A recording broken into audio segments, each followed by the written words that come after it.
Assalamualaikum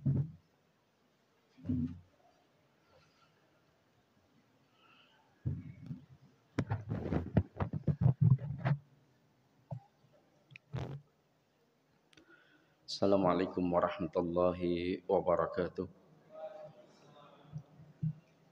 Alhamdulillah. Alhamdulillahilladzi bi ni'matihi tatimmus shalihat wa bi fadlihi tatanazzalul khairat wal barakat wa bi taufiqihi tatahaqqaqul maqasid wal ghayat alladzi hadana li hadza wa ma kunna linahtadiya laula an hadanallah. Asyhadu an la ilaha illallah wahdahu la syarikalah wa asyhadu anna Muhammadan abduhu wa rasuluh. Allahumma salli wa sallim wa barik ala sayyidina wa habibina wa uswatina wa qudwatina wa qurrati a'yunina Muhammadin sallallahu alaihi wasallam wa ala alihi wa ashabihi wa man sara ala nahjihi wa man jahada haqqa jihadihi wa man tabi'ahum bi ihsanin ila yaumiddin. Allahumma la sahla illa ma ja'altahu sahla wa anta taj'alul hazna idza syi'ta sahla. Ma'asyiral muslimin wal muslimat hafizakumullahu taala. Alhamdulillah, pada kesempatan pagi hari ini Allah tabaraka wa taala memberikan kenikmatan kepada kita untuk bisa hadir di majelis ilmu, majelis yang mudah-mudahan kita semangat di dalam mendapatkan ilmu, dan mudah-mudahan kita termasuk orang-orang yang senantiasa diberikan taufik oleh Allah agar kita bisa selamat dunia dan akhirat. Kesempatan pada pagi hari ini kita akan bahas tentang tema zakat. Apa judulnya? Zakat, ya. Betul kan? Zakat sebagai zakat pembersih harta. Allah Subhanahu wa taala menyebutkan di dalam Al-Qur'anul Karim, "Khudh min amwalihim shadaqatan tutahhiruhum wa tuzakkihim biha." Khudh, ambillah, min amwalihim, dari harta mereka, shadaqatan, sebagai sedekah, tutahhiruhum, untuk membersihkan harta mereka dari yang bukan haknya. Karena jika seseorang itu sudah mencapai kewajiban untuk berzakat, maka bagian yang wajib dikeluarkan itu sudah bukan lagi menjadi miliknya. Itu adalah milik orang lain, yaitu 8 golongan atau 8 asnaf. Wa tuzakkihim biha, dan untuk mensucikan jiwa orang yang berzakat, disucikan para muzakin. Maka fungsi zakat, para ulama menyebutkan tutahhiruhum wa tuzakkihim biha, yaitu membersihkan harta dari yang bukan haknya. Yang kedua, membersihkan jiwa orang yang mengeluarkan zakat atau muzaki tersebut. Membersihkan dari apa? Membersihkan jiwa dari sifat kikir, dari sifat takut miskin, dari sifat pelit. Ini fungsi zakat, membersihkan harta yang bukan menjadi haknya. Yang kedua adalah untuk membersihkan jiwa orang berzakat.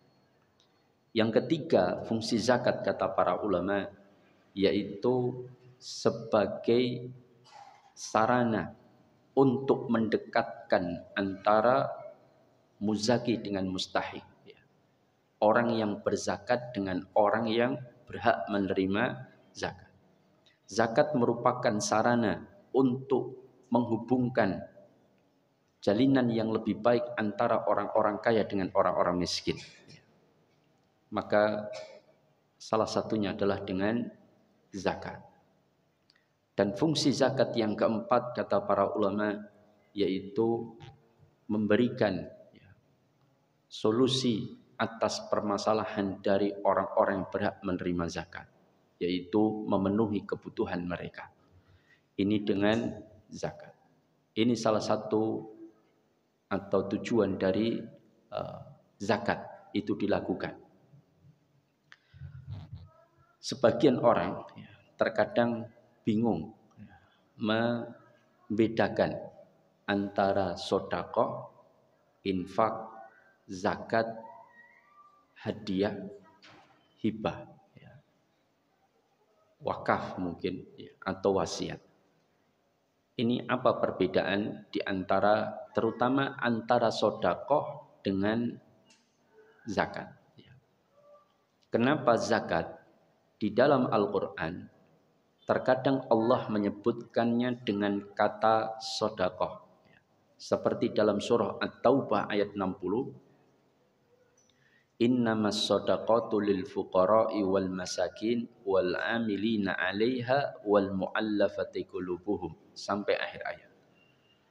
Ayat ini berbicara tentang zakat, bukan sedekah secara luas, tetapi sedekah secara khusus, yaitu zakat. Begitu pula ayat yang tadi saya sebutkan, khudh min amwalihim shadaqatan tutahhiruhum wa tuzakkihim biha. Lalu dalam sebuah riwayat disebutkan juga oleh Salman Al-Farisi, di mana Salman menceritakan tentang masuk Islamnya beliau, di mana beliau menguji dulu apakah betul Rasulullah alaihi salatu wassalam, Muhammad yang mengaku di Madinah sebagai nabi itu sesuai dengan apa yang dia dapatkan ilmu dalam kitab Taurat dan dalam kitab Injil. Karena beliau sebelum masuk Islam itu mempelajari dua kitab ini. Karena beliau pernah masuk ke dalam agama Nasrani dan pernah masuk ke dalam agama Yahudi. Dan dua-dua kitab itu beliau pelajari, ternyata di sana didapatkan akan muncul seorang nabi yang terakhir. Yang nabi itu ciri-cirinya adalah mau memakan hadiah tetapi tidak mau memakan sedekah. Maka diuji oleh Salman Al-Farisi, dia datang ke Madinah dengan membawa kurma terbaik, lalu datang kepada Rasulullah dan mengatakan, ya Muhammad, ini aku berikan kurma sebagai sedekah dariku, sebagai sedekah dariku. Maka Rasulullah terima kurma itu, tapi tidak satu pun dimakan. Kemudian dibagikan kepada para sahabat, dan sahabat memakannya, Rasulullah tidak. Lalu kemudian besoknya datang lagi Salman, membawa kurma yang sama, diberikan kepada Rasulullah, tapi disebutkannya bukan sedekah, tapi hadiah. Ya Rasulullah, ini ada kurma dan ini sebagai hadiah dari saya buat engkau ya Rasulullah. Maka Rasulullah pun mengambil kurma tersebut dan memakannya, dan sebagian dibagikan kepada kaum muslimin. Nah, lalu yang jadi pertanyaan, apa yang dimaksud sedekah yang dimaksudkan dalam hadis riwayat Salman ini? Kenapa kalau dikatakan zakat, wong Salman ini belum masuk Islam waktu itu. Nah, kemudian apa yang dimaksud sedekah ini? Sedekah kalau secara bahasa itu artinya jujur. Sedekah itu artinya jujur. Sodik, sidqun artinya jujur. Maka orang yang mengeluarkan sedekah itu sebagai burhan. Makanya zakat itu sebagai burhan. Ada namanya Pak Burhan. Ada. Burhan itu artinya apa? Burhan. Dalam surah Yusuf, laula andaikan tidak ada burhan dari Allah, maka Yusuf bisa terjerumus godaan Zulaikha. Ini saking beratnya godaan perempuan. Makanya sampai dikatakan oleh sebagian orang, perempuan itu diuji ketika laki-laki nggak punya apa-apa. Tapi laki-laki diuji yang paling berat ketika perempuan nggak pakai apa-apa. Katanya begitu loh ya. Betul nggak? Betul atau tidak? Di perempuan diuji ketika dia punya suami nggak punya apa-apa. Ya, ini ujian berat bagi seorang istri. Setia nggak dia dengan suaminya. Tapi laki-laki diuji ketika perempuan nggak pakai apa-apa. Ini ujian yang sangat berat.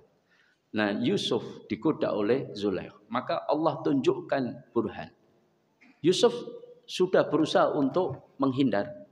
Meskipun ada sedikit kecondongan. Hamma bihi wa hamma biha. Ada keinginan. Tapi Yusuf melarikan diri. Kenapa? Allah Subhanahu wa ta'ala memberikan burhan. Burhan itu apa? Bukti atau tanda. Maka kemudian ada yang menyebutkan burhan ini adalah keimanan Nabi Yusuf alaihissalam. Sehingga dengan keimanan itulah Nabi Yusuf melarikan diri dari Zulaikha. Imra'atul Aziz, kalau dalam Al-Quran namanya Imra'atul Aziz. Wanitanya Perdana Menteri, tapi tidak disebutkan namanya. Zulaikha itu kan nama dari kisah Israiliyat. Penamaan dari Israiliyat. Cuman betulkah namanya Zulaikha? Itu wallahu ta'ala alam. Nabi tidak mengingkari cerita Israiliyat, tapi juga tidak membenarkan cerita Israiliyat. Artinya tawakuf itu sebagai sebuah informasi saja. Yang benar selaras dengan Islam dibenarkan, yang tidak selaras dengan Islam ditolak, tapi yang tidak tahu kebenaran dan kesalahannya ya sudah dibiarkan sebatas informasi. Sama seperti misalkan malaikat pencabut nyawa, namanya siapa? Israel. Ada yang menyebutkan ulama, itu nama yang diambil dari cerita Israiliyah. Kalau kita menggunakan penamaan dalam Al-Quran, Allah menyebutnya malaikatul maut, kan begitu kan? Malaikat maut. Tidak pernah dalam Al-Quran disebutkan malaikatul Israel, itu enggak ada. Penyebutan dalam Al-Quran tidak ada. Di dalam hadis ada, tapi diperdebatkan kesahihannya. Tetapi yang jelas ya masalah nama enggak usah perlu diperdebatkan. Nah, ini tentang karena enggak diperdebatkan pun kita akan ditemui malaikat maut, kan gitu kan? Ya, pasti. Nah, ini tentang burhan. Burhan itu bukti. Maka zakat itu disebutkan sebagai burhan. Burhan artinya bukti kejujuran iman seseorang. Bukti imannya benar. Orang yang tidak mau mengeluarkan zakat berarti imannya tidak benar. Orang yang tidak mau mengeluarkan sedekah. Nah, sekarang apa bedanya sedekah dengan zakat? Sedekah itu maknanya lebih luas. Sedekah itu bisa berupa materi dan bisa berupa non materi. Itu pembagian sedekah. Sedekah bisa berupa materi dan bisa berupa non materi. Non materi itu adalah contohnya Pak, senyum. Tabassumuka fi wajhi akhika laka sedekah. Senyumanmu kepada saudaramu itu sedekah. Maka enggak punya duit banyaklah senyum, tapi kepada saudaranya, bukan kepada tiang listrik, kepada pohon. Itu sudah tanda-tanda majnun, gila, itu tanda-tanda orang senyum-senyum sendiri. Tapi ada tanda yang sangat kuat orang itu gila. Itu adalah waterproof. Apa waterproof? Anti air. Artinya tidak suka mandi. Orang kalau sudah mulai malas mandi atau tidak mau mandi, itu sebagian ahli kejiwaan itu sebagai tanda mau edan. Makanya harus melawan kalau sudah mulai malas mandi. Ya tidak betul. Saya itu punya kakak kelas dulu di pondok edan. Ya, betul edan. Ya. Sebelum edan itu sudah ada tanda-tanda edan. Salah satunya malas mandi. Itu pernah nginep sebelum betul-betul edan. Itu nginep di rumah saya di Laweyan selama 6 hari. Ya. Itu kadang kalau malam, karena rumah saya itu belakangnya setengah meter kuburan. Ya. Jadi kalau saya buka pintu belakang itu sudah kuburan. Itu dia tinggal di rumah saya, kemudian ketika Malam nggak ada, itu tengah-tengah jam 10 malam itu di kuburan. Ya. Saya cari ternyata lagi ngobrol sama mayit. Ya. Pi kabarmu kan itu ngobrol itu benar. Saya masukkan lagi. Dan terus habis itu tahu-tahu dia nggak ada. Lama saya cari nggak ketemu. Beberapa bulan ketemu, ternyata saya temukan di Jalan Perintis Kemerdekaan pas di depan tempat saya. Dia baru berjalan agak sisi sebelah selatan. Kemudian saya angkut dia karena kelaparan. Ya, badannya kurus, rambutnya panjang, gimbal. Saya masukkan ke mana tahu kupat dekat Batik Keris itu. Ya, saya ajak makan. Saya saat mungkin jarang orang ngajak makan wong edan, ya tidak? Ya, traktir wong edan jarang. Tapi saya pernah. Saya itu diliatin satu warung itu. Liatin saya. Mungkin batin mereka ini sing edan, sing dijak apa sing ngejaki. Mosok nraktir kok wong edan ya. Tapi saya enggak peduli. Teman saya yang edan tadi, dia juga enggak, dia manut sama saya suruh makan-makan itu. Sampai es teh itu habis 2 atau 3 gelas. Saking kelaparan. Makan selesai, saya bawa pulang ke rumah orang tua saya panggil teman-teman. Kemudian saya suruh dia nyukur ke salon, kemudian dibersihkan, habis itu diruqyahkan ke Ustadz Wahyudin waktu itu rahimahullah. Kemudian habis itu dipondokkan ke ruqyah, khusus ruqyah, sembuh ya. Betul-betul sembuh, betul sembuh ya. Sudah normal kembali. Nah, karena gangguan kejiwaannya karena pengaruh jin ya, atau setan dari bangsa jin. Karena dulu dia orang kaya, sangat kaya, bahkan di pondok itu dulu baju kotor itu enggak dicuci dia. Pembantu ibunya datang ke pondok, ngambil baju kotor, habis itu datang lagi ke pondok dalam keadaan lipat. Oh, kita lihat itu wah penak man. Kan anaknya sugih, bapaknya dokter spesialis, ibunya PNS, kepala sekolah. Gimana? Anaknya cuma 2 laki-laki semua. Maka kemudian ketika orang tua yang meninggal nggak mampu memanage duit karena dia memang dimanja terus. Akhirnya dalam waktu singkat hartanya habis.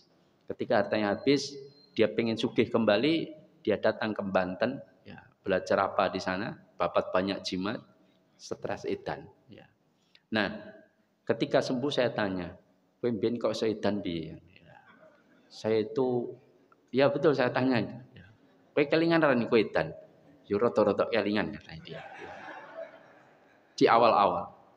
Jadi kata dia begini, saya tuh heran, ketika di awal-awal katanya saya mulai edan itu, saya itu ada bisikan terus, ojo adus, ojo adus. Ya, betul itu.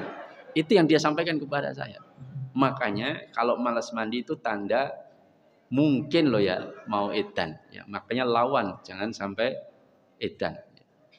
Nah, ini tentang sodakoh. Sodakoh itu adalah burhan. Maka sodakoh ada yang sifatnya materi, ada non materi. Yang non materi senyum, yang materi ya harta, ya harta. Nah, sodakoh ada 2 bentuk juga dari sisi wajib dan tidaknya. Ada sodakoh yang mustahabah. Mustahabah itu dianjurkan. Sebagian ulama menyebutnya sunnah. Ya. Ada yang membedakan antara mustahabah dengan sunnah, tapi ada yang menyebutkan sama. Cuman sebagian ulama lebih cenderung menyebutkannya mustahab dalam kitab-kitab fikih besar. Karena kalau disebut sunnah, nanti khawatir keliru dengan definisi sunnah dalam pengertian ilmu mustalahul hadis. Sunnah itu adalah semua perkataan, perbuatan, ketetapan, sifat, perilaku Rasulullah itu sunnah. Ketika Rasulullah mengatakan qul samillah, bacalah bismillah, wa qul biyaminik, makanlah dengan tangan kananmu. Itu sunnah atau bukan?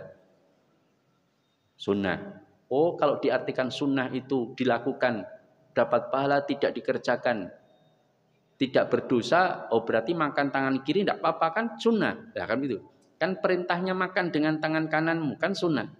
Nah, maka yang dimaksud sunnah itu bukan itu. Sunnah itu pengertian ilmu hadis itu adalah semua yang ada pada diri Rasulullah, ketetapan, perilaku, sifat, perkataan, kemudian perintah, maka itu adalah sunnah.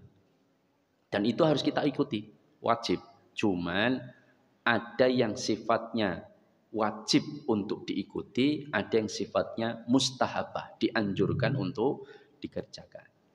Nah, sedekah ada yang sifatnya mustahabah atau dianjurkan, ada yang sifatnya wajib. Sifatnya yang wajib itu salah satu bentuknya adalah apa? Zakat. Dan zakat itu bagian dari sedekah yang wajib. Semua zakat itu adalah sedekah wajib, tapi tidak setiap sedekah itu zakat. Paham ya? Paham maksudnya ini? Enggak mubeng kan? Ya. Semua zakat itu masuk kategori sedekah. Kenapa masuk kategori sedekah? Karena zakat itu burhan, bukti jujurnya iman seseorang, maka disebut dengan sedekah. Nah, semua zakat itu masuk kategori sedekah, tapi tidak semua sedekah bisa dimasukkan sebagai zakat. Contoh misalkan, saya tahu kalau tetangga saya belum makan, kemudian dia kelaparan. Saya hari itu tidak wajib berzakat karena belum mencapai nisab, belum haul misalkan. Lalu saya ada uang 300.000, saya bawa ke tetangga. Berapa? Semuanya atau sebagian? Separuh, 150 ya. Saya bawa ke tetangga. Pak, ini ada sedekah dari saya buat jenengan. Apakah zakat? Belum tentu kan gitu. Kalau diniatkan zakat, dia menjadi zakat. Kalau sudah terpenuhi dua syaratnya. Kalau diniatkan sedekah biasa, maka hanya sebagai sedekah biasa, bukan sebagai zakat. Kan ini tergantung keadaan. Nah, lalu kalau sedekah itu bisa wajib, bisa mustahabah atau sunnah, lalu kenapa Rasulullah dilarang memakan sedekah yang bukan zakat? Ya atau tidak? Kan Rasulullah dilarang memakan sedekah, baik yang wajib maupun yang mustahabah. Yang wajib itu zakat. Makanya Rasulullah ketika nemu satu kurma, butir kurma di jalan, maka ditemu oleh Rasulullah, diambil itu butir kurma, maka Rasulullah mengatakan apa? Andaikan aku tidak khawatir ini adalah kurma sedekah, maka aku akan memakannya. Yang dimaksud khawatir kurma sedekah adalah kurma zakat. Kan kadang amil itu mengambil zakat, kemudian dibawa, kadang kan jatuh mungkin kan di jalan. Nah, Rasulullah khawatir kalau itu adalah kurma sedekah, ya. Artinya kurma zakat. Bisa juga sedekah yang selain zakat atau mustahabah. Diniatkan untuk sedekah, dibawa orang ke tetangga, ternyata jiglok siji kan gitu. Itu juga bisa terjadi. Kalau andaikan aku tidak khawatir ini adalah kurma sedekah, maka aku sudah memakannya. Ya. Sudah memakannya. Karena dia termasuk barang apa? Nemu kurma siji itu barang apa namanya? Barang apa itu? Hah? Temuan. Lah ya disebut dalam fikih namanya apa? Luqata. Ya, bukan rikas. Kalau rikas itu di bawah tanah. Kalau luqata di atas tanah. Enggak mungkin emas milik kerajaan Majapahit sak peti di atas tanah ditemukan. Itu silang bien-bien ya tidak? Ya. Betul enggak? Iya. Pasti dia terpendam. Maka ditemukan orang harta zaman orang dahulu. Tapi kalau di atas tanah, maka hampir bisa dipastikan itu miliknya orang zaman sekarang. Nah, luqata. Nah, maka lalu kenapa Rasulullah sedekah yang wajib enggak boleh yaitu zakat, sedekah yang mustahabah pun juga enggak boleh. Kenapa hadiah boleh? Apa terus bedanya antara hadiah dengan sedekah ini? Apa bedanya? Misalkan ya, saya enggak mengeluarkan zakat. Saya bawa duit 100.000 ke tetangga saya. Saya kasihkan, Mas, ini sedekah dari saya buat jenengan. Kita jenengan keluwen. Ini 100.000. Saya bukan zakat. Kan sedekah kan? Lalu apa bedanya, Mas? Ini duit hadiah dari saya buat jenengan. 100.000. Apa bedanya? Kenapa yang hadiah boleh, yang sedekah bagi Rasulullah tidak boleh? Di mana letak bedanya?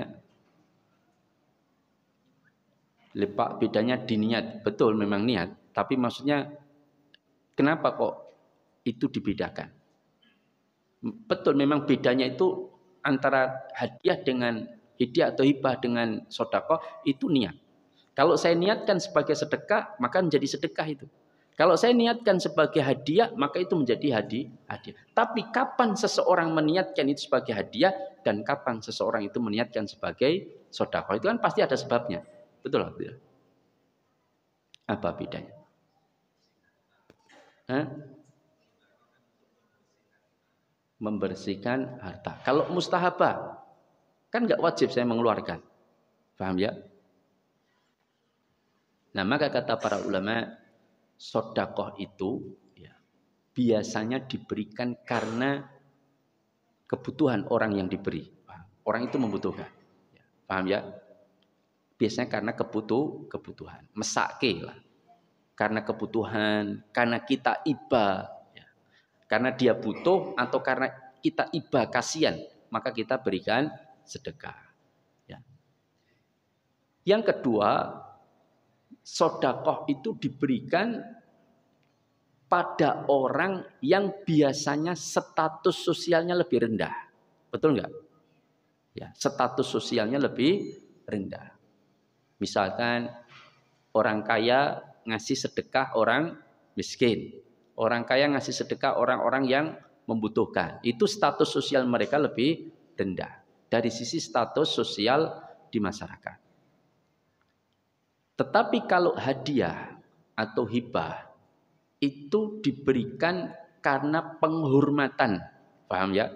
Diberikan karena penghormatan, karena kecintaan, karena kepada orang yang status sosialnya lebih tinggi. Kalau hadiah atau hibah itu diberikan karena penghormatan atau karena kecintaan, atau biasanya terutama hadiah itu kepada orang yang status sosialnya lebih tinggi. Contoh misalkan ya, saya datang ke guru saya, kan nggak mungkin saya mengatakan, Ustadz Pak Kiai misalkan, ini sedekah dari saya buat jenengan, kan begitu kan? Meskipun boleh Pak Kiai itu mengambil sedekah, paham ya? Karena dia bukan nabi, ya, dia bukan nabi. Kalau Pak Kiainya miskin, boleh nggak dia menerima sedekah? Atau zakat wajib? Boleh. Kalau boleh nggak dia menerima sedekah mustahabah atau sunnah? Boleh nggak? Boleh. Ya, paham? Dia mau kaya atau miskin boleh. Tetapi mengatakan ini sedekah dari saya kurang tepat. Paham? Karena untuk orang yang status sosialnya lebih tinggi dari kita, seperti Pak Kiai itu ngomongnya jangan ini sedekah dari saya, tapi ini hadiah dari kami buat Pak Kiai. Kan begitu. Supaya untuk penghormatan. Meskipun boleh-boleh saja saya mengatakan, Pak Kiai ini sedekah saya Pak Kiai buat jenengan. Boleh, tetapi secara bahasa kurang tepat. Paham? Karena sedekah itu biasanya untuk orang yang status sosialnya lebih rendah, dan karena orang itu butuh dan kita memberikannya karena kasihan, kita niatnya membantu, itu sedekah. Tapi kalau hadiah, misalkan kita datang ke tokoh masyarakat, kemudian kita kasih hadiah karena penghormatan, misalkan ya, atau ustadz lah, Ustadz ini ada hadiah dari saya buat antum. Lu apa? Pajero Ustadz. Ya, misalkan biar jenengan rodok keren sidik, misalkan ya, misalkan lo ya, maka insya Allah saya terima dengan lapang dada. Ya. Misalkan.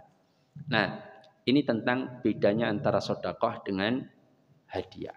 Itu letaknya pada keadaan dari orang yang menerima, tujuan dari yang memberi, ya karena kecintaan, penghormatan, yang satunya karena kasihan iba, yang satunya tadi kondisi penerima itu status sosialnya lebih rendah. Kalau sedekah, kalau hadiah itu status sosial yang lebih tinggi dan diberikan karena penghormatan. Itu letak bedanya. Jadi kalau ketika Salman meniatkan sedekah, Rasulullah nggak memakannya, tapi diberikan kepada sahabat yang lain.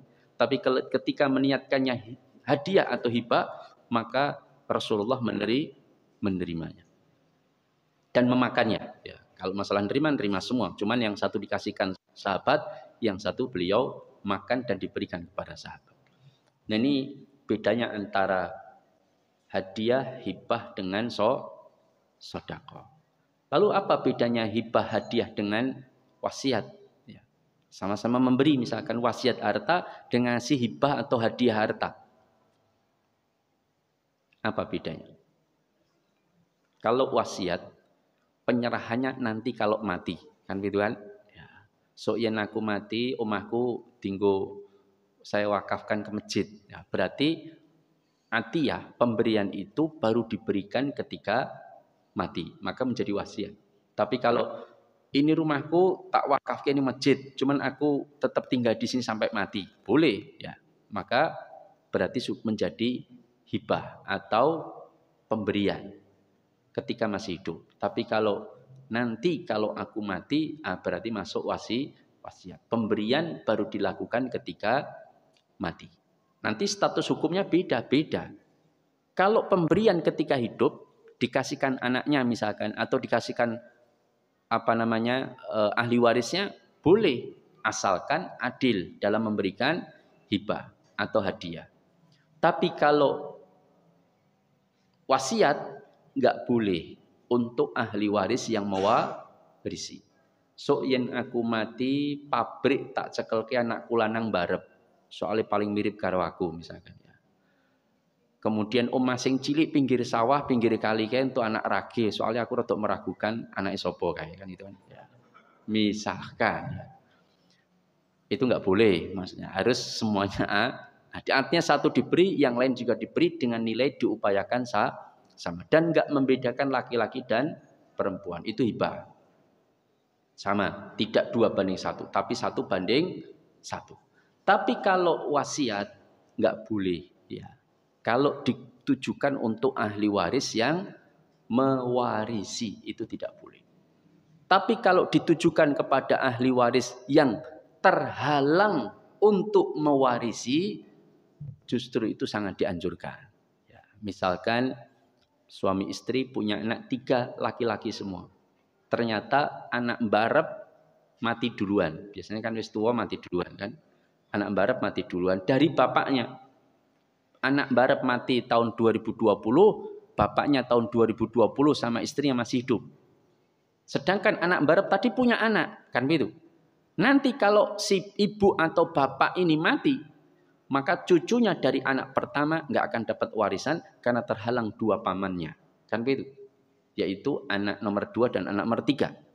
Maka disinilah Islam memerintahkan agar orang tua suami istri ini membuat wasiat harta untuk cucunya yang terhalang oleh 2 pamannya ini. Ya. Ini diperintahkan. Bahkan sebagian ulama mengatakan wajib. Cuman pendapat ini dibantah oleh Syekh Utsaimin, tidak sampai wajib tapi sangat dianjurkan supaya tidak menimbulkan perselisihan. Makanya orang tua itu harus ngaji. Ya, kalau nggak ngaji salah pengelolaan harta dalam pemberiannya. Nanti yang terjadi tengkar itu. Cucunya nggak dapat karena paman-pamannya wis ngaji kowe ra itu bondo misalkan ya. Hanya sebatas itu saja. Cucunya nggak terima. Akhirnya juta Pak D-nya. Akhirnya terputuslah silaturahim sampai anak keturunannya pun terputus silaturahim. Itu terjadi. Nah maka bahkan kadang-kadang sampai cucunya nggak mau tanda tangan, ya kan? Nah akhirnya nggak bisa balik nama dari kakeknya ke paman-pamannya ini nggak bisa, karena dia nggak tanda tangan. Akhirnya terjadilah perebutan rumah. Akhirnya dibiarkan ngongkrok sampai rusak, sampai bertahun-tahun nggak digagas. Anak keturunannya pun juga nggak mau ngotak-ngatik. Udah selesai. Makanya banyak rumah-rumah yang nganggur sampai lama itu salah satu sebabnya. Saya tanya kepada salah satu orang BPN itu, katanya yaitu ahli warisnya tengkar atas perebutan harta sehingga dibiarkan nganggur sampai puluhan tahun. Itu kalau lama dibiarkan biasanya muncul sertifikat anyar ya. Karena nggak digagas lagi. Nah, ini tentang bedanya wasiat dengan hibah atau hadiah. Nah, hibah dengan hadiah sendiri ada yang membedakan ulama. Apa bedanya hibah dengan hadiah? Kok kadang disartikan hibah itu hadiah? Dua-duanya bahasa Arab, Ibu. Jangan dikira hadiah itu bahasa Indonesia. Hadiyatun itu bahasa Arab. Hibah juga bahasa Arab. Lalu apa bedanya? Ada yang menyebutkan kalau hibah itu pemberian saja, kalau hadiah itu biasanya karena suatu prestasi, kan begitu, biasanya begitu. Misalkan, wah jenengan ini misalkan orang tua ngasih anak sepeda baru. Kenapa? Karena juara 1 kan gitu. Ini sebagai hadiah dari ibu karena kamu juara 1. Nah itu biasanya hadiah. Diberikan karena ada suatu pekerjaan atau prestasi. Oh ini manajer telah mencapai sukses jauh dari yang diharapkan oleh direktur. Nah dia dikasih hadiah. Tapi kalau hibah biasanya tidak berkaitan dengan pekerjaan atau prestasi apapun. Contoh, sekolah dapat hibah komputer 20 unit kan begitu. Kan nggak ada sekolah itu punya prestasi atau apa, nggak ada, hanya hibah saja diberikan. Ya.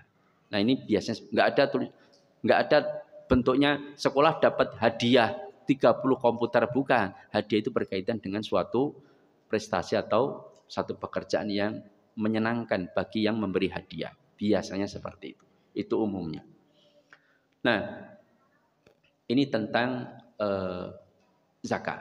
Nah, Al-Imam Adz-Dzahabi Asy-Syafi'i rahimahullah menyebutkan salah satu yang disesalkan orang yang telah meninggal dunia itu adalah belum menunaikan zakat.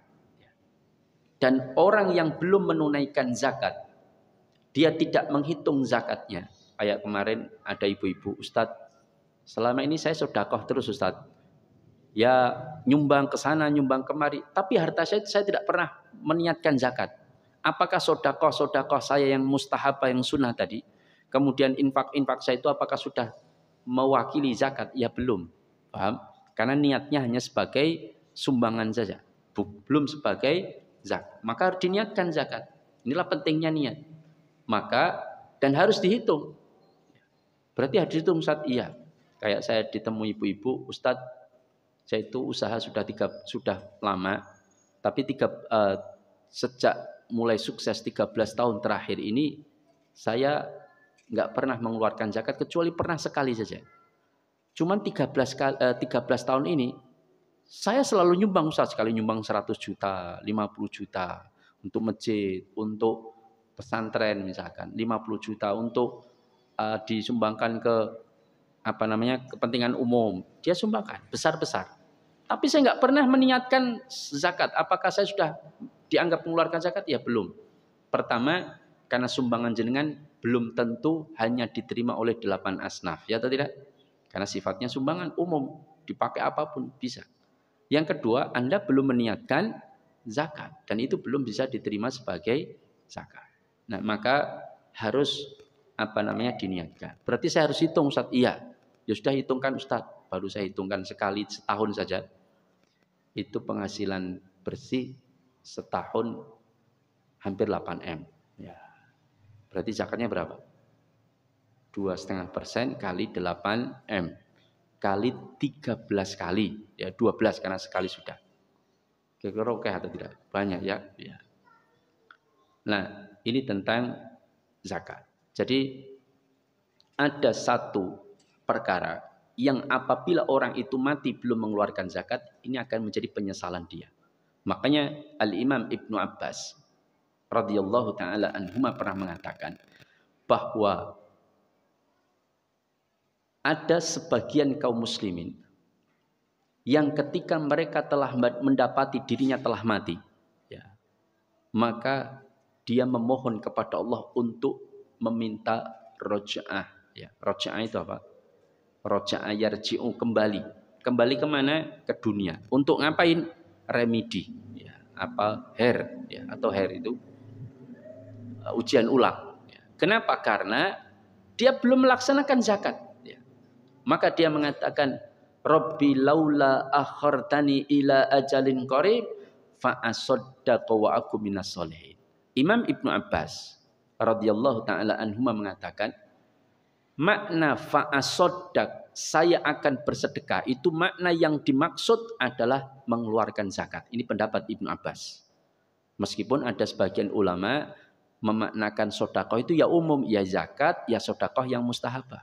Tapi Ibnu Abbas lebih condong kepada pendapat saya akan bersedekah, maksudnya adalah saya akan mengeluarkan zakat. Wa akum minas sholihin, dan saya akan menjadi orang soleh. Apa yang dimaksud menjadi orang soleh? yaitu menunaikan ibadah haji. Ketika dia dapati dirinya belum haji, padahal dulunya dia punya kemampuan, mampu secara fisiknya, mampu secara finansialnya, dan aman dalam perjalanan. Jika 3 perkara ini terkumpul, maka wajib dia berangkat ibadah haji. Kalau sekarang ya wajib daftar. Ya. Perkara mengati 1 tahun lagi ya. Solo berapa? 32 tahun. Daerah Sulawesi itu sampai ada yang 80 apa 90 tahun antrinya. Ya. Jadi kalau daftar umur 30, mangkate umur 120. Yen je urip. Ya. Maka panjang ya. Ini salah satu sebabnya dana talangan. Ya. Itu yang menyebabkan antrian sangat panjang. Atau jangan-jangan bukan karena dana talangan, karena orang Indonesia sugih kabeh. Ya. Ada enggak? Orang Indonesia itu sugih kabeh kan? Insyaallah ya. Oh, banyak pengemis. Nah, ini tentang zakat. Jadi orang yang tidak mengeluarkan zakat dalam hidupnya, maka dia akan menyesal dan meminta roj'ah kepada Allah. Nah, sekarang orang yang meninggalkan mengeluarkan zakat, itu ada 2 keadaan kata para ulama. Pertama, meninggalkan zakat karena mengingkari kewajiban zakat. Oh, zakat itu enggak wajib kan itu. Itu wajib hanya di masa Rasulullah saja. Maka zakat tidak wajib. Maka jumhur ulama mengatakan orang yang mengingkari kewajiban zakat, artinya tidak berzakat karena mengingkari kewajiban zakat, maka mereka murtad, dianggap keluar dari Islam. Ini pendapat jumhur ulama. Kenapa? Karena mengingkari kewajiban. Tapi kalau dia meninggalkan zakat, tapi tidak mengingkari kewajiban zakat, ini kondisi yang kedua. Kondisi yang pertama tadi, tidak berzakat karena mengingkari kewajiban zakat. Kondisi yang kedua, tidak berzakat, tapi tidak mengingkari kewajiban zakat. Saya tahu zakat itu wajib. Ini aku wegah maneman, ngopot kayak wong, ya atau tidak? Misalkan, seperti itu. Maka dia dosa besar. Dosa besar. Dan orang ini dua-duanya bisa diperangi kalau dia memiliki kekuatan. Itu bisa diperangi. Sebagaimana dilakukan di zaman Abu Bakar As-Siddiq. Maka Umar protes pada saat itu, "Ya Abu Bakrin, apakah engkau akan memerangi orang-orang yang masih menegakkan sholat?" Maka kata Abu Bakar, "Iya, aku akan perangi orang-orang yang memisahkan antara sholat dengan zakat." Karena Allah selalu mengatakan aqimus shalah wa atuz zakat, tuqimus shalah wa tu'tiyaz zakat. Maka aku akan perangi. Maka Ibnu Abbas menguatkan pendapat Abu Bakar As-Siddiq. Apa dengan mengatakan apa? Orang yang menegakkan sholatnya tapi tidak mau menunaikan zakatnya, sholatnya tidak akan diterima. Orang yang menunaikan zakatnya tapi sholatnya tidak ditegakkan, maka zakatnya pun juga tidak akan diterima. Maka dua ini nggak boleh dipisah. Dua-duanya harus dikerjakan. Dia menegakkan sholat, bahkan tahajud, sunnah, duha, tapi tidak mau mengeluarkan zakat, sholatnya tidak akan diterima. Ini pendapat Ibnu Abbas. Yang berpendapat ini bukan Ustadz Karangturi, bukan. Tapi ulamanya para sahabat. Yaitu Abdullah bin Abbas radhiyallahu ta'ala anhuma. Ulamanya para tabi'in dan sahabat senior. Sahabat junior. Kalau sahabat senior jelas di atas Abdullah bin Abbas. Nah, ini orang yang memisahkan sholat dengan zakat. Dia tegakkan sholat, tidak tunaikan zakat, sholatnya tidak diterima. Atau dibalik, dia tunaikan zakat, bahkan syukuran tiap Jumat misalkan ya. Dia syukuran tiap Jumat, zakatnya dikeluarkan, infak, sedekah semua, wakaf. Tapi tidak menegakkan sholatnya, maka semua itu tidak akan diterima oleh Allah Subhanahu wa ta'ala. Maka dua ini tidak boleh dipisahkan. Kata Abdullah bin Abbas radhiyallahu ta'ala anhuma. Ini konsekuensi meninggalkan zakat. Ada 2 keadaan tadi, mengingkari kewajiban dan tidak mengingkari. Mengingkari dia murtad. Tidak mengingkari dia dosa besar. Dia dosa besar. Nah sekarang bolehkah zakat dikirim ke Palestina? Boleh nggak? Kan salah satu mustahik itu kan fisabilillah, yaitu mereka yang berperang di jalan Allah, qital di ma'arakah, peperangan. Boleh nggak kita kirim zakat kita untuk pejuang-pejuang Al-Qassam misalkan atau Palestina? Boleh nggak?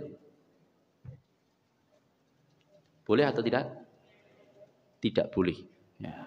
Kenapa tidak boleh? Ini pendapat jumhur ulama. Kenapa tidak boleh? Karena zakat tidak boleh dikeluarkan dari wilayah tempat muzaki tinggal. Paham? Kecuali jika di tempat muzaki itu nggak ada yang menerima zakat. Misalkan kita orang Indonesia kan, nggak boleh dikeluarkan dari wilayah Indonesia. Kecuali jika orang Indonesia nggak ada mustahiknya. Sugih kabeh. Kita pun sugih kabeh nggih. Sugih utang atau sugih bondo ya. Nah, maka jika tidak ada baru boleh dikeluarkan. Dan ini terjadi di zaman Umar Ibn Khattab. Gubernur Yaman mengumpulkan harta zakat begitu banyak. Akhirnya dikirimkanlah ke Madinah. Karena orang Yaman pada saat itu banyak yang kaya-kaya. Tapi masih ada orang yang mau menerima zakat. Tapi karena dianggap turah banyak, dibawa ke Madinah oleh gubernur Yaman. Sampai ke Madinah dikasihkan kepada Umar Ibn Khattab. Ya Umar, ini adalah zakat-zakat kami dari orang-orang kaya. Kami kirimkan ke Madinah supaya digunakan sebagaimana mestinya. Apa kata Umar? Bawa pulang. Karena zakat itu diambil dari orang-orang kaya di antara kalian dan dibagikan kepada orang-orang yang membutuhkan di antara kalian. Bukan di luar wilayah. Ya, nggak boleh di luar wilayah kecuali jika tidak ada lagi yang berhak menerima zakat. Paham sampai sini ya? Ya, paham. Ini tentang zakat. Maka berkaitan dengan zakat ini pembahasan mustahiknya panjang. Tapi sebelum saya bahas, ada yang bertanya, saya persilakan. Monggo. Ya.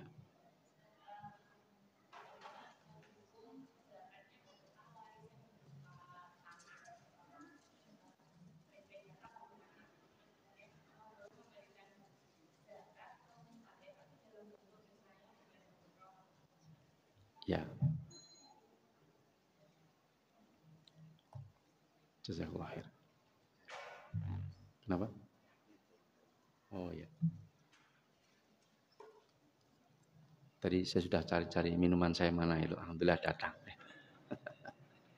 Tak minum dulu ya, Ibu.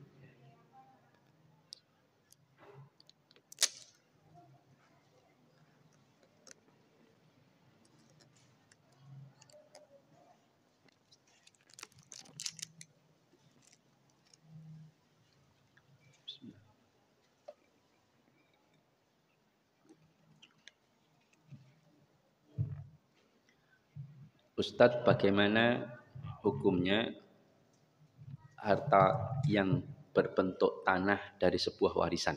Apakah wajib dizakati atau tidak? Kita harus paham bahwa zakat itu adalah harta yang wajib dikeluarkan dari harta-harta tertentu. Tidak semua harta wajib zakat. Diambil dengan syarat-syarat tertentu dan diberikan kepada orang-orang tertentu. Itu zakat. Ya. Diambil dari harta-harta tertentu, tidak semua zakat, dengan cara dan syarat tertentu, dan diberikan hanya kepada orang-orang tertentu. Itu zakat. Nah, tanah, rumah, mobil, kendaraan apapun, itu tidak wajib dizakati. Tapi jenengan boleh mengeluarkan sebagai sedekah, nggak ada masalah. Oh, saya punya mobil Alphard misalkan ya, jumlahnya 6. Ya. Saya pengen mensodakoi Alphard saya. Setiap bulan saya kasih 50 juta fakir miskin. Tapi bukan sebagai zakat, ya silahkan. Tapi kalau zakat tidak ada pada kendaraan. Ya. Rumah, tanah itu nggak ada zakatnya. Cuman kalau warisan itu dari tanah tadi yang dia terima terus dijual berubah jadi uang, maka saat dia menerima itulah ketika itu mencapai nisab atau tidak. Oh, mencapai nisab Ustadz, ketika saya jual nilainya 700 juta. Oke, berarti sudah mencapai nisab. Maka harus dihitung haulnya. Kapan hitung haul? Ya sejak dia menerima harta atau memiliki harta mencapai nisab. Oh ternyata bulan Syawal saya jual tanah warisan, terus duit saya yang tabungan cuma 3 juta, ketambahan 700 juta. Jadi 703 juta. Maka saat Syawal itulah saya harus menghitung haul. Kapan saya wajib zakat? Ketika Syawal tahun depan 2024, kemudian harta saya masih mencapai nisab. Meskipun harta saya itu bertambah dan berkurang, paham? Itu nggak usah digagas. Yang penting ketika di akhir haul di bulan Syawal, harta saya lihat kok tetap mencapai nisab, maka wajib saya berzakat. Makanya orang jual tanah laku 1 M itu belum tentu wajib zakat. Kalau ternyata dia jual tanah untuk bayar utang senilai 1,2 M. Dia masih punya utang 200 juta. Ya tidak? Maka dia nggak wajib zakat. Paham ya? Betul Ibu. Karena harus mencapai nisab dan haul. Cuman Madzhab Syafi'i membolehkan menyegerakan. Tapi tetap harus mencapai nisab. Kan begitu. Menyegerakan begini misalkan. Saya dapat duit jual tanah 700 juta. Kan wajib saya untuk mengeluarkan zakat kan harus 1 tahun. 1 tahun nanti di akhir di tahun depan di bulan Syawal misalkan. Kalau harta saya masih mencapai nisab, baru saya wajib mengeluarkan. Kalau tidak, ya saya tidak wajib. Tapi boleh mengeluarkan, ya tidak. Jangankan mencapai nisab dan haul. Jenengan baru dapat duit 50 juta, langsung dikek ke ustadznya langsung misalkan. Ustadz buat jenengan, semuanya. Boleh nggak? Boleh, tapi bukan sebagai zakat. Paham? Ya. Mau mempraktekkan? Belum ya? Ya. Nah. Ini tentang zakat. Jadi tidak semua harta itu wajib zakat. Makanya mohon maaf, saya kemarin beberapa waktu yang lalu itu diskusi dengan seorang pengurus atau amil. Ya. Saya tanya, saya dapat kabar bahwa lembaga jenengan itu diberikan kewenangan untuk langsung mendapatkan harta zakat dengan cara memotong gaji para ASN. Ya. Maka dia jawab, iya betul. Ya. Oke, sekarang saya tanya, gimana cara menghitungnya? Kok bisa langsung memotong gaji? Ya kan? Padahal Allah sudah bikin aturan. Kan itu yang diterapkan sejak zaman dahulu. Dan para khalifahnya dan para ulama setelahnya. Zakat itu baru wajib diambil paksa kapan? Ketika telah mencapai nisab dan setelah nisab berlalu 1 tahun. Baru diambil paksa. Kalau enggak, mereka tidak boleh dipaksa. Kan begitu? Nah sekarang jenengan ambil belum mencapai nisab dan belum berlalu 1 tahun. Oh kita begini Syekh. Dia nyebutnya saya Syekh ya. Tapi bukan Syekh Puji. Ya. Atau Syekh Panji. Nah begini. Kita ngitungnya bruto. Tahu bruto? Bukan bruto. Ya, bruto itu kotor. Misalkan ya, orang gajinya 7 juta. Kemudian dia gaji PNS itu kan berapa bulan? Gaji PNS itu berapa bulan? Sejauh yang saya tahu sekarang sudah 14. Ya. Jadi bulan di dunia ini ada 12, tapi gaji bisa 14. Itu ada di Indonesia Ibu ya. Iya atau tidak? Iya, luar biasa. Gaji ke-14. Loh, kan luar biasa ya. Mungkin kalau nanti ada calon presiden ngasih, yang milih saya gaji PNS akan jadi 16. Wah, itu mesti milih PNS KB ya tidak? Ya. Nah, 7 juta kali 14 misalkan kan sudah di atas nisab 85 juta atau 85 gram emas. Maka berarti dia wajib zakat. Saya potong tiap bulan. Loh, sekarang begini Mas. Sekarang gaji dia 4 juta, 5 juta kan potong aja. Misalkan dia gaji katakanlah 6 juta. Kali 14, oke mencapai nisab. Ketika bruto kotor. Tapi dia gaji 6 juta itu anaknya 8. Bojone 2. Ya. Bubu protes enggak? Kalau protes saya ganti. Bojonya 1 misalkan, tapi anaknya 7. Ya. Masih memelihara ibunya yang gagal ginjal, yang setiap pekan harus cuci darah dan dia enggak punya kartu BPJS. gaji 6 juta saja itu sudah harus kelong tiap bulan 2,8 untuk bayar cuci darah ibunya saja. Terus sisa 3,2 ya, itu untuk memelihara anak pitu, loro kuliah, loro SMA, 2 SMP, 1 PAUD ya. Kira-kira cukup enggak gaji 6 juta? Enggak cukup. Lalu potong zakat. Dia pun rumahnya masih ngontrak setiap bulan 2 juta. Nah, terus gimana dia akan Anda potong? Ini wassalam, ini bahaya. Mungkin Anda merasa membagikan banyak orang harta zakat, tapi ternyata Anda dolimi orang lain. Enggak boleh. Harus dicek betul. Betulkah dia memang mustahik, muzaki yang wajib mengeluarkan zakat? Jangan asal motong tanpa mengetahui keadaan orang yang diambil. Saya belum pernah tahu fatwa atau pendapat ulama terdahulu yang boleh langsung memotong, mengambil setiap pendapatan orang tanpa tahu dia itu sisa harta harta yang mencapai nisab atau tidak. Saya belum pernah tahu. Sekarang saya tanya, kalau jenengan dia ada ASN diterima dari ASN, Anda anggaplah gajinya 6 juta kali 14 di atas nisab. Dia baru 3 bulan jadi baru saja jadi ASN, kemudian langsung Anda potong. Baru 3 bulan Anda potong, dia mati misalkan. Ya atau tidak? Otomatis mati kan, dia tidak wajib lagi berzakat. Ya tidak? Selesai masa hidupnya. Terus Anda potong sudah 3 bulan pertama. Pada 6 kali 3 baru 18. Terus pertanggungjawaban Anda gimana? Yang 3 kali sudah. Apakah jenengan kemudian kembalikan? Ngecek, orang itu ternyata mati, dikembalikan. Karena belum 1 tahun begitu. Ada nggak aturan itu di dalam aturan jenengan? Dia diam saja. Ya. Maka saya sampaikan hati-hati dengan pekerjaan. Ya, tidak boleh ada kedzaliman terhadap orang lain. Tapi saya belum tahu hujah dia karena dia nggak menjelaskannya, nggak argumentatif. Saya pengen datangi lembaganya, saya pengen tahu hujahnya. Siapa tahu ada fatwa atau penjelasan yang bisa saya terima. Tetapi sejauh yang saya tahu, para ulama menolak cara seperti ini. Ini tidak sesuai dengan sunnah. Ya wallahu ta'ala a'lam shawab.